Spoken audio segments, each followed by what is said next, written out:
I have an upcoming medical procedure, and it would require me to be sedated, and I needed someone to be there for me before, during, and after. I've asked my mother first. I can feel it through her response na hesitant siya samahan ako. Kasi si Mama, hindi mahilig mag-leave of absence sa school. Government teacher siya. And known ko na yan for years already.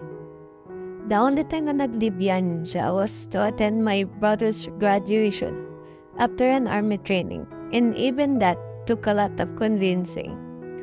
So ayun, nag-counter ako na kahit siguro after na lang kasi for sure, wala sa saktong katinoan after being sedated.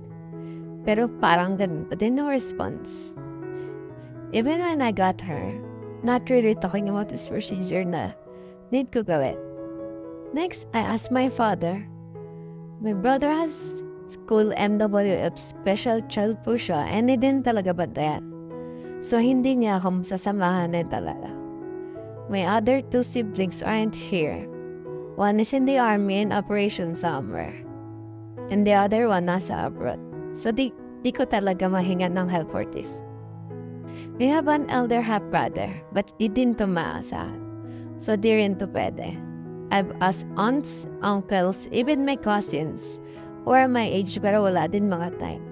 Which is understandable naman din. My BF isn't here, also since taga-Malaya siya. And I wouldn't want to bother him din for this, but I'll try. My friends are no-go.